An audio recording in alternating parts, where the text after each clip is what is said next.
Президент Садыр Жапаров Конституциялык сот боюнча мыйзамга кол койду. Буга чейин жогорку кеңешти депутаттары эки окууда тең талкуулабай эле колдоп койгон. Бирок бул маанилүү документ болчу.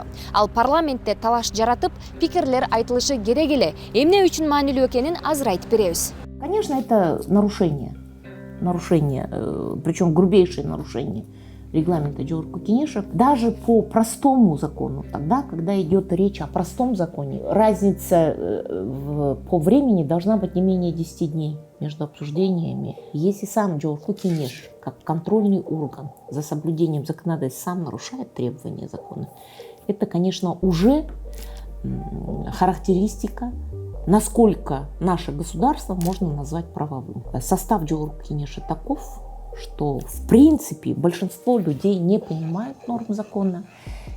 Когда принимают законы, большая часть из них не читают эти законы. Вот. А если читают, то не совсем правильно их понимают. Самое главное лицо власти в Кыргызстане – это президент. Особенно при президентской форме правления. Да, это президент. Поэтому его администрация должна была отреагировать на это и должна была заставить Жогорку Кеңеш вернуть его до подписания и заставить его, чтобы все нормы закона исполнялись должным образом. Мы еще раз продемонстрировали, что мы не уважаем ни международное право и международные обязательства, но мы не уважаем и собственное законодательство в лице самого главного закона нашей страны, это Конституция. Это еще одна характеристика для того, чтобы сказать, насколько у нас соблюдается законодательство.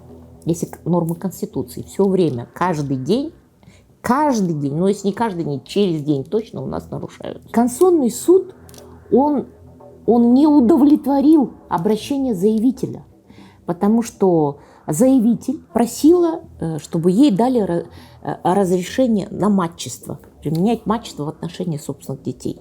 Конституционный суд запретил ей это. Однозначно.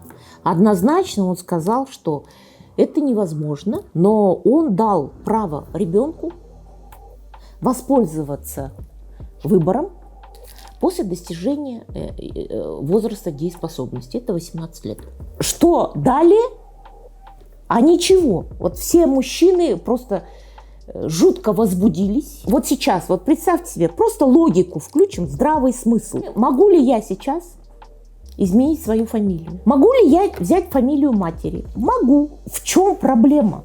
Я вообще не могу понять. Ну, например, если у нас очень многие берут фамилию матери, даже депутаты, возьмем вот Айдарбековой, например, Чингиза. Можем ли мы вообще не пользоваться отчеством? И без кызылу я могу написать, просто записаться Чулпун Жакупова. Все говорят о традициях, национальных традициях, что якобы это нарушают. Я могу сейчас отказаться от собственной национальности. В принципе могу, потому что есть право выбора не писать свою национальность в документах, удостоверяющих личность. Тогда о каких национальных традициях вообще идет речь? У нас все нормы, да, они друг с другом не состыковываются. Хорошо, вы хотите принимать плохие законы, нарушающие там стандарты и так далее, но вы хотя бы...